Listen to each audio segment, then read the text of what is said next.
نن به تاسو په دې ویډیو کې تاسو ته یو داسې ویډیو شریکوم چې په یو کلیواله علاقه کې کوم غلط کار شوی دی.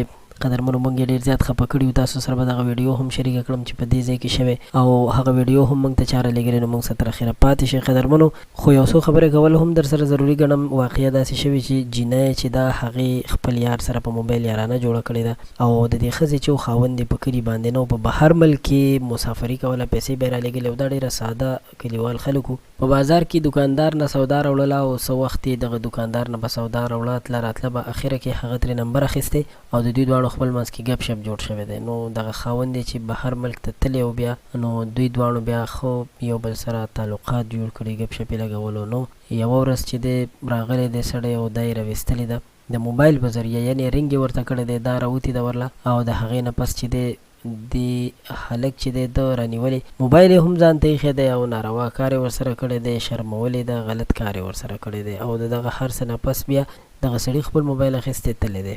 چې کله تللی دی نو دې سړي بیا دغه ویډیو ورسره وه. اوس معلومه نه ده چې په کومه طریقه د دغه سړي نه دا ویډیو چې ده دا سوشل میډیا ته ختلې ده او یعنې وایرل شوې ده دې نه. د هغې نه پس بیا چې خلکو ته پته لګېدلې چې دې سړي د پلانکې ښځې څه داسې کار کړی نو بیا دغه سړی هم تښتېدلی دی او دغه ویډیو چې دا په سوشل میډیا باندې ډېره زیاته ګردش کوي، ډېره زیاته وایرل ده.